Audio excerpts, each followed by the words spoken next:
In the highlands, generally, people believe that, certain people possess a power, that has the potential to cause death or sickness of another person.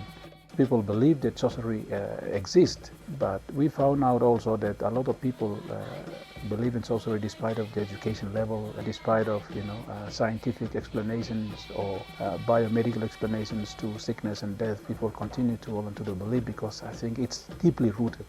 Normally, violence is related to the belief because people believe that someone is possessed with an evil power to harm someone or cause sickness or cause death of someone.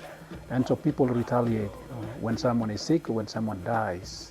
Sorcery-related violence is a very big problem in Papua New Guinea. The form of violence that is caused is really inhuman treatment, like they torture you, they use bent hinds to put it on your skin, they chop you, even they kill you. So this is a real problem.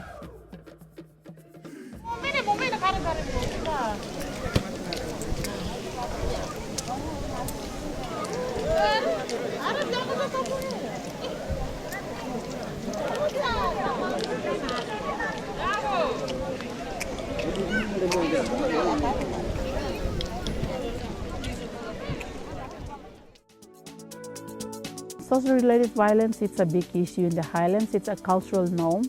Most people are being accused and they are being tortured, and it's mostly the women, they are targeted. It's a belief that is so ingrained and so deeply rooted. We have received people, the hands has been cut off, they've been badly tortured with iron, with knives, with anything. When there is a death, they torture women, not men. The community is targeting the woman.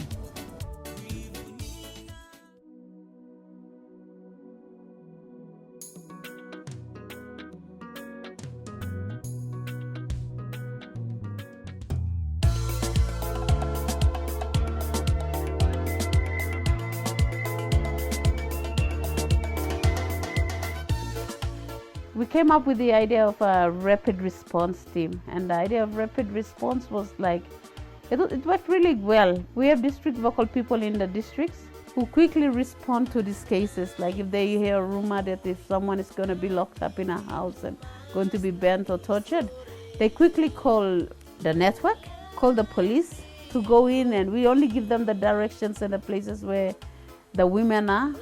So they go into the village and they rescue them.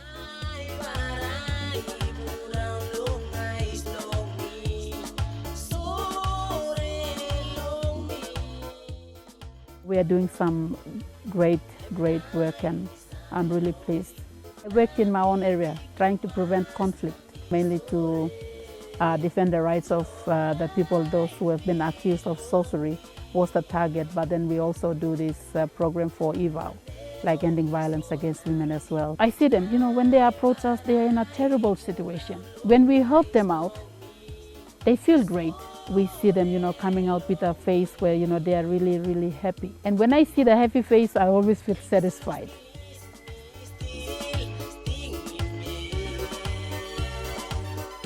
And we go out in the communities to educate more of our youths and more of our people now, so that the people are aware of the new laws.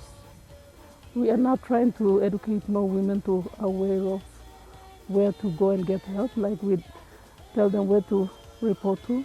We go for advocacy programs like in NGOs and churches and CBOs. We come together and we are saying no, do not harm women anymore. We don't want more women to be killed in our country.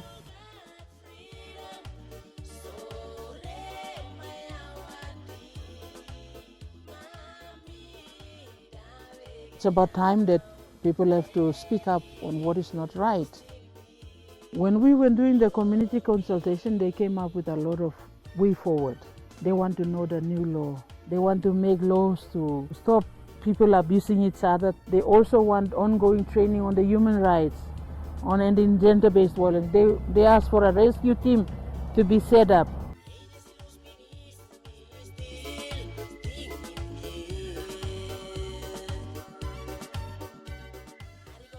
The Catholic Church here in Papua New Guinea has taken quite a strong stance. I'm trying to be present to some people who have been hurt and really harmed, tortured, having been accused of witchcraft. Trying to run some workshops with, in areas where people might be at risk. I also try to film workshops or film people who have got an opinion on this so that we can circulate the opinions more widely.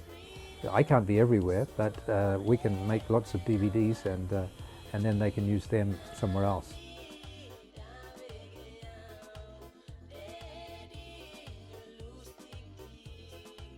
What my diocese is trying to do, to develop a strategy to look at the case and to convince people that this is a superficial belief.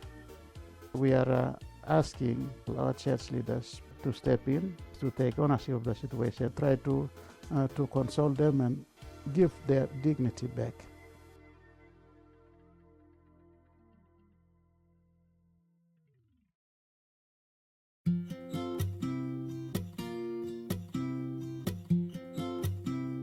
Violence related to sorcery accusations seem to be increasing and it seemed to be spreading. People are the victims, living in fear, families are destroyed, communities are destroyed, and it's almost like Papua New Guinea is in a war zone. And clearly we need an action program that is carefully worked out and not just reactive. What we want to do at the national level is actually make sure that civil society's issues are addressed by the national government. We are now having this consultation on how the national action plan will look like so that there is support from the national government.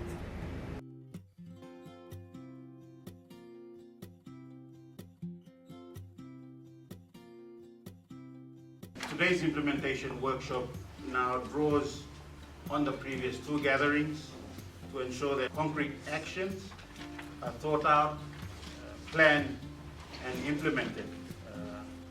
I guess the end result of it for us is that it will form a basis of policy and legislative reform that we hope will alleviate the pressures of the issue of sorcery in our society.